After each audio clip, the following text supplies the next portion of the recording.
오늘도 주님의 은혜가 여러분 가운데 충만하시기를 바랍니다. 여기 모세가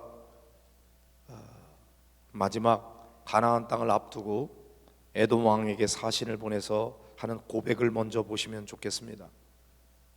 당신의 형제 이스라엘의 말에 우리가 당한 모든 고난을 당신도 아시거니와.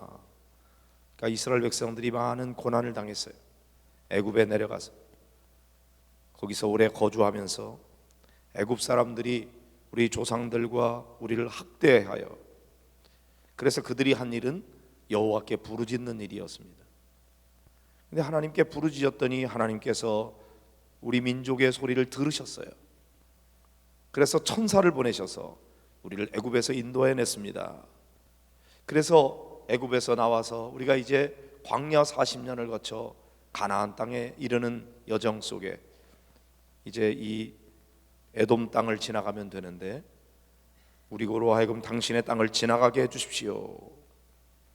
밭으로나 포도원으로 지나가지 않겠습니다. 우물물도 마시지 않겠습니다.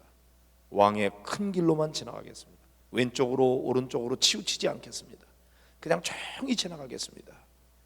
이렇게 했는데도 불구하고 너는 지나가지 못한다. 내가 칼을 들고 나아가 너를 대적할까 하노라. 이스라엘 자손이 다시 한번 또 부탁하죠. 우리가 큰 길로만 지나갑니다. 우리나 우리 짐승이 당신의 물을 마신다면 그 값을 내겠습니다. 도보로 지나갈 뿐입니다. 아무 일도 없을 겁니다. 그렇지만 너는 지나가지 못하리라. 그리고 에돔 왕이 많은 백성을 거느리고 나와서 강한 손으로 막았다. 전쟁을 준비하고 있는 거죠. 그때 이스라엘이 돌이켰다 그랬습니다.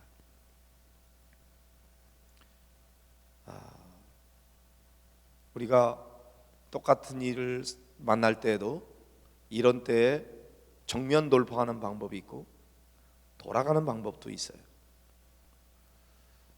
그래서 우리가 하나님의 인도하심을 따라서, 하나님 지금은 내가 정면 돌파해야 될 상황입니까? 아니면 돌아가야 될 상황입니까? 하나님 앞에 여쭤볼 필요가 있습니다. 하나님이 우리에게 마음에 감동 주시는 대로, 깨닫게 해주시는 대로 순종하는 것이 최선입니다. 언제나 돌아가는 것만 옳은 것이 아니고 언제나 정면 돌파만 하는 게 옳은 것은 아닙니다. 하나님은 때때로 정면 돌파하도록 도와주시고, 그러나 때때로 돌이키도록 도와주십니다. 그래서 한 사람이 정면 돌파할 때도 있고 돌아갈 때도 있는 것입니다. 근데 일반적으로는 정면 돌파를 늘 좋아하는 스타일의 사람이 있습니다. 그리고 늘 돌아가는 스타일의 사람도 있습니다. 그거는 그 사람이 형성된 과정에 따라서 달라요.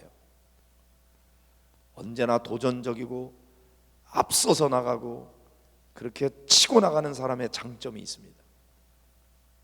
그런데 그렇게 하다 보면은 때때로 실수하게 되고 남에게 상처 주게 되고 그리고 여러 가지 모험적으로 치고 나가는 거는 좋았는데 나중에 뒷수습이 안 되는 경우들도 많이 있어요.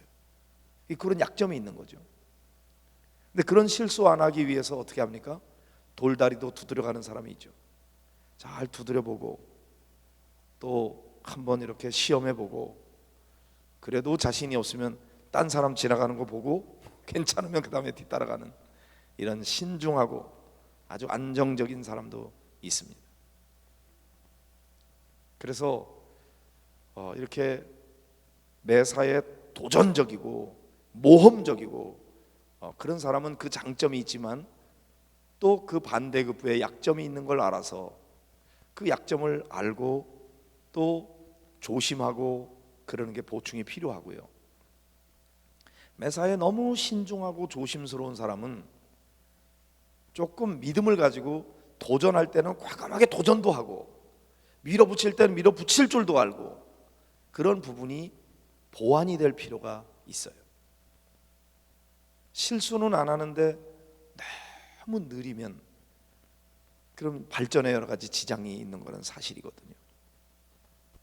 그런데 우리가 알아야 되는 것은 항상 정면 돌파만 옳은 것이 아니고 항상 돌아가는 것만 옳은 것은 아니라는 거죠. 정면 돌파를 해야 될 때는 정면 돌파를 해야 돼요. 돌아가야 될 때는 돌아가야 됩니다. 그래서 우리 자신이 스타일이 늘 정면 돌파만 할 줄 아는 사람은 돌아가는 법도 배워야 됩니다. 그리고 늘 신중하게 도전을 잘 못하는 사람은 과감하게 믿음을 가지고 시도할 필요가 있기는 합니다. 조화가 있어야 되는 거죠. 근데 그게 참 어려워요. 도전적이고 모험적인 사람은 신중하게 해가는 거를 잘 못해요. 그렇게 하면 굉장히 잘못하는 것 같아요. 그리고 신중하게 하는 사람은 모험적으로 가는 사람에 대해서 굉장히 불안해해요. 그래서 우리가 서로 이해해야 되는 것은 사람이 다 다르다는 거죠. 하나님이 도전적이고 모험적인 사람을 쓰시는 방법이 있고요, 신중하게 또 아주 조심스럽게 철저하게 준비하고 가는 사람의 장점이 있고, 그렇게 쓰시는 사람이 있는 거예요. 근데 문제는 뭐냐면은 자기 방식만 항상 옳다고 하는 거죠. 내 방식대로 안 하면 다른 사람은 저 사람은 저런 스타일이구나, 저렇게 할 수도 있구나, 그걸 인정해야 되는데 그거 틀렸다고 그러는 거예요. 그리고 늘 내 방식대로만 고집하는 거죠. 그러다 보니까 갈등이 생겨요. 근데 하나님은 도전적인 사람도 쓰시고 신중한 사람도 쓰십니다. 그래서 우리가 나하고 다른 사람도 인정할 수 있어야 돼요. 보세요, 하나님은 언제나 똑같은 방법으로 일하시지 않는다는 거죠. 홍해 바다가 가로막혀 있을 때는 하나님께서 가만히 있으라 그러고, 그들로 하여금 이제 모세가 지팡이를 내밀어서 바다가 갈라지게 하고, 동풍이 불어서 바다를 마르게 하고, 그리고 건너게 하셨잖아요. 그럼 요단강 건널 때도 그렇게 해야 되잖아요. 근데 한 번 써먹은 방법을 다시 똑같이 안 쓰셔요. 요단강에서는 법궤를 맨 제사장들이 물이 막 흘러오는데 거기 들어서게 합니다. 그리고 그들의 발이 요단강에 들어섰을 때 위에서부터 내려오던 물이 멈추어 서게 하죠. 그리고 그들이 다 지나가고 난 다음에 나중에 물이 내려오게 합니다. 왜 그렇게 하실까요? 홍해바다 갈라는 것처럼 그렇게 하시지. 근데 하나님은 그때그때 다르게 하십니다. 여리고성을 무너뜨릴 때는 어떻게 하셨죠? 여리고성을 한 바퀴 돌고 다음 날도 한 바퀴 돌고, 그렇게 6일 동안 돈 다음에 제7일에는 하루에 7바퀴 돌았습니다. 그리고 제사장의 나팔 소리와 함께 그 백성들이 소리를 외칠 때 여리고성이 무너졌어요. 그럼 아이성도 그렇게 해야 되잖아요. 아이성도 뺑뺑 돌고 소리 외치면 되잖아요. 근데 아이성은 전혀 그렇게 하지 않았어요. 아이성은 복병 작전을 쓰죠. 처음에 가서는 패배했습니다. 이유는 아간 장군의 죄 때문이었죠. 그 죄를 제거하고 나자 그 다음에 하나님께서 작전을 주시는데 복병 작전을 쓰게 하시죠. 복병을 다 이렇게 숨겨두고 전쟁터에 나갔다가 지난번처럼 패배해서 퇴각하는 것처럼 막 도망가니까 이 사람들이 아이성 문을 털짝 열고 막 추격해 왔습니다. 숨어있던 복병들이 나서서 양쪽에서 샌드위치 시켜가지고 아이성을 무너뜨렸습니다. 왜 그렇게 하시죠? 우리가 하나님은요, 우리의 인생에 있어서 또는 이스라엘 백성들이 광야 생활을 해서 가나안에 가기까지 처음부터 끝까지의 일을 다 말씀해 주시지 않습니다. 야, 너희들이 말이야 이 길로 가면은 블레셋 군대를 만날 거야. 그러니까 이 길로 가지 말고 이 광야로 가라. 그렇지만 걱정하지 마. 거기 홍해 바다가 가로막혀 있을 텐데 그거 내가 뚫고 가게 해줄게. 애국 군대는 다 물속에 출장 지낼 거야. 그리고 거기 가면은 물이 없거든. 그럼 내가 마라에 쓴 물을 달게 해주고 반석에서 물 나게 해줄게. 먹을 게 없거든. 그럼 만나와 메추라기 먹여줄게. 미리 다 말씀해 주셨으면 얼마나 좋아요. 그런데 하나님은 처음부터 끝까지 가나안 땅 들어갈 때까지 이를 다 말씀하시지 않아요. 그냥 블레셋 지역으로 가지 마라, 돌아가라, 그것만 말씀하시니까 돌아와요. 오다 보니까 그런 여러 가지 어려운 일을 만나요. 근데 하나님께서 요거 하나 해결해 주시고 저거 하나 해결해 주시고 그 다음 해결해 주시고 그렇게 하십니다. 왜 그러시죠? 우리 인생도 마찬가지예요. 지난 주간에도 우리 문현숙 권사님, 이모신 권사님 장례를 치렀는데, 여러분이 몇 살까지 살지 하나님께서 다 알려주시면 참 좋겠는데, 너는 97세까지는 살 거다, 너는 89세까지는 살 거다, 그거 알려주시면 참 좋겠는데, 그리고 언제쯤에는 너 무슨 병 걸릴 거다, 그럼 너 그때는 너무 그거 날라 그러지 말고 그냥 그거 받아들이고, 그러다가 내가 오라 그러면 그냥 가라, 이렇게 다 말씀하시면 참 편할 것 같은데, 근데 너무 불안하게 내가 치매에 걸릴지도 모르고 심각한 암에 걸려가지고 막 투병할지도 모르고 돈을 얼마나 또 다가 쏟다 부을지, 내가 좀 나중에 얼마나 가난하게 될지, 얼마나 부유하게 될지 아무도 말씀 안 해주셔요. 왜 그러실 것 같아요? 말씀 하나님은 다 아시잖아요. 계획이 다 있으시잖아요. 사실 요즘에 그 우리의 유전자 안에 게놈 프로젝트라고, 우리 유전자 안에 이 사람이 몇 살쯤 되면 무슨 병에 걸릴 가능성이 있고, 이 사람 몇 살쯤 되면은 어떤 병에 걸리고 어디가 나쁘고, 그런 게 유전자 안에 다 있답니다. 그러니까 유전자 검사하는 게 있대요. 얼마 드는지는 난 모르겠는데, 엊그제 제가 어떤 분한테 들었어요. 자녀들이 그거 해줘가지고 유전자 검사했대요. 2주 지나면 검사가 나온대요. 그러면 자기 유전자 안에 그런 게 있답니다. 한번 해보세요. 그것도 완전히 결정된 건 아니지만 어쨌든 우리 안에는 그런 거를 가지고 있는데 하나님은 다 알려주시지 않아요.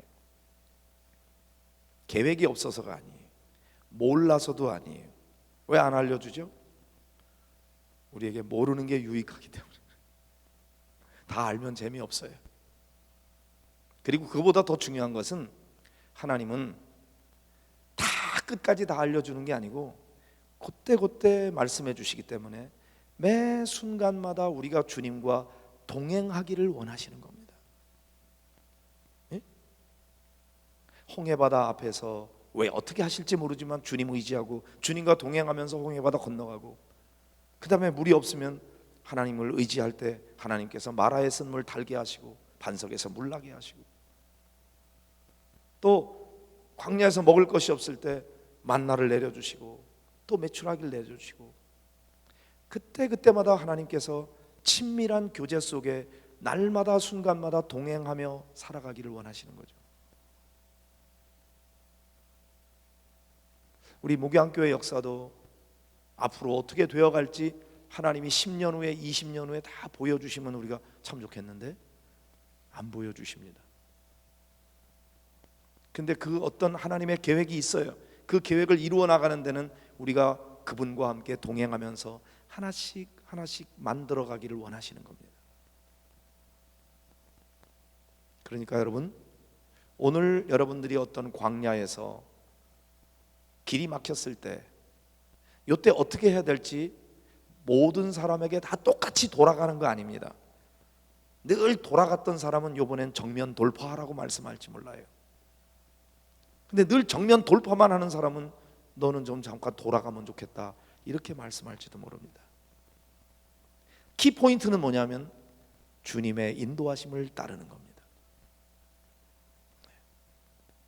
그래서 주님께서 돌파하라 그러면 돌파하고, 돌아가라면 돌아가고, 멈추어 서라 그러면 서는 겁니다. 주님이 뭐라고 말씀하시느냐가 핵심인 것입니다. 그런데 그런 거는 생각 안 하고 늘 정면 돌파만 하려고 합니다. 그러다가 안 되니까 지치고 쓰러지고, 하나님께서는 그때 너는 잠깐 쉬어야 되겠다. 잠깐 멈추어라. 그리고 좀 쉬어라. 그런데 우리가 정면 돌파하는 사람은 그게 어려워요. 쉬기는 뭘 쉬어. 더 열심히 해야지. 그동안에 열심히 하다가 부족했으면 더 열심히 내야지. 그래서 총력을 기울여서 올인해가지고 막 이렇게 가는 것밖에 몰라요. 하나님은 너 그렇게 하면 안 돼. 너 죽어.